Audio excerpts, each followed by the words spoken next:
Iran और America के दरमियान हालिया तनाज़े से एक ऐसी खबर सामने आई है जिसने दुनिया भर के डिफेंस माहिरीन को हैरत में डाल दिया है।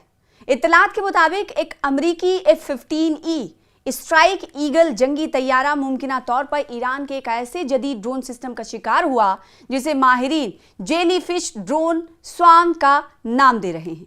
अगर ये दावा दुरुस्त साबित हो जाता है तो ये सिर्फ एक जंगी तैयारी की तबाही नहीं बल्कि जदीद फिजाई जंग के पूरे मंजरनामे में एक बड़ी तब्दीली समझी जाएगी। नाज़रीन, अप्रैल में अमेरिका और ईरान के साथ जारी कशीदगी के दौरान अमेरिकी फिजाइया का एक F-15E स्ट्राइक ईगल तैयारा ईरानी हुदूद में गिरकर तबाह हो गया था। ये पहला मौका था जब ईरान के साथ बराह रास्त तनाज़े में किसी अमेरिकी जंगी तैयारे को मार गिराया गया था। उस वाक़े के बाद अमेरिकी हुकूमत ने तैयारी की तबाही की असल वजह के बारे में खामोशी इख्तियार की। ताहम अब अमेरिकी मीडिया में शाया होने वाली एक रिपोर्ट्स ने एक नया इंकशाफ किया है। रिपोर्ट्स के मुताबिक हादसे से बच जाने वाले अमेरिकी पायलट ने अपनी इब्तदाई ब्रीफिंग में बताया कि उसने आसमान में एक गैर मामूली मंजर देखा। पायलट के मुताबिक मुतादिद ड्रोन एक दूसरे से जुड़े हुए थे और एक ही जिस्म की तरह हरकत कर रहे थे। इन ड्रोन्स की साख्त दूर से किसी जेली फिश या समुद्री मखलूक जैसी दिखाई दे रही थी।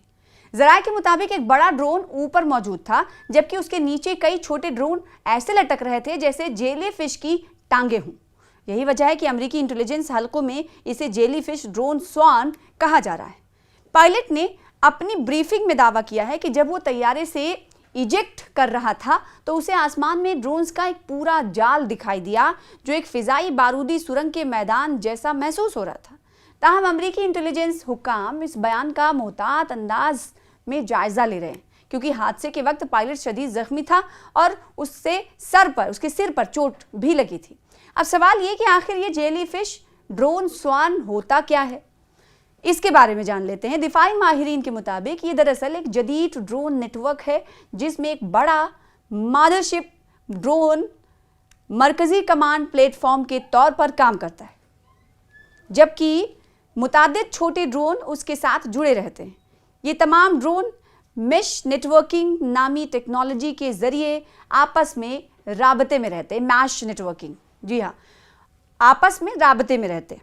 इस टेक्नोलॉजी की खास बात यह है कि अगर नेटवर्क का कोई एक हिस्सा नाकारा हो जाए तो बाकी ड्रोन एक दूसरे के साथ राबता बरकरार रखते हुए अपना मिशन जारी रख सकते हैं।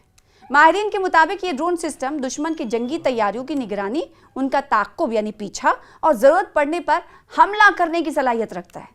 दिफाई तज्ज़ियाकारों का कहना है कि इस किस्म के ड्रोन स्वार्म्स रिवायती फिजाई दिफाई निज़ाम के लिए एक डरावना ख्वाब साबित हो सकते हैं क्योंकि ये कम बुलंदी पर परवाज करते हुए वसी इलाके का अहाता करते हैं और राडार पर उनका सुराग लगाना मुश्किल हो जाता है।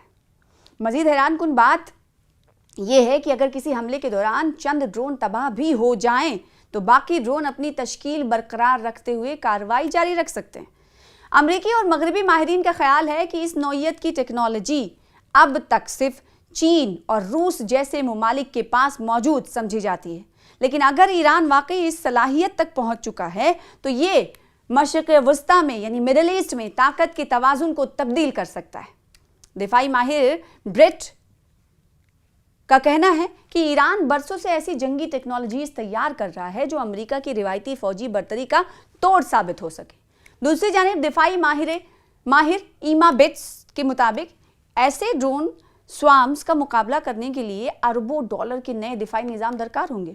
नाज़रीन, ईरान ने अमरीकी तैयारे को मार गिराने के बाद सिर्फ इतना कहा था कि एक नए फिजाई दिफाई निज़ाम का इस्तेमाल किया गया है। ताहम तेहरान ने इस बारे में मज़ीद तफसीलात जाहिर नहीं की थी। अब दुनिया की नज़रें इस सवाल पर जमी हुई हैं कि क्या वाकई ईरान ने एक ऐसी जदीद ड्रोन टेक्नोलॉजी हासिल कर ली है जो मुस्तकबिल की जंगों का रुख बदल सकती है, या फिर ये अमरीकी पायलट के मुशाहिदे की एक मुतनाज़ा तशरीह है।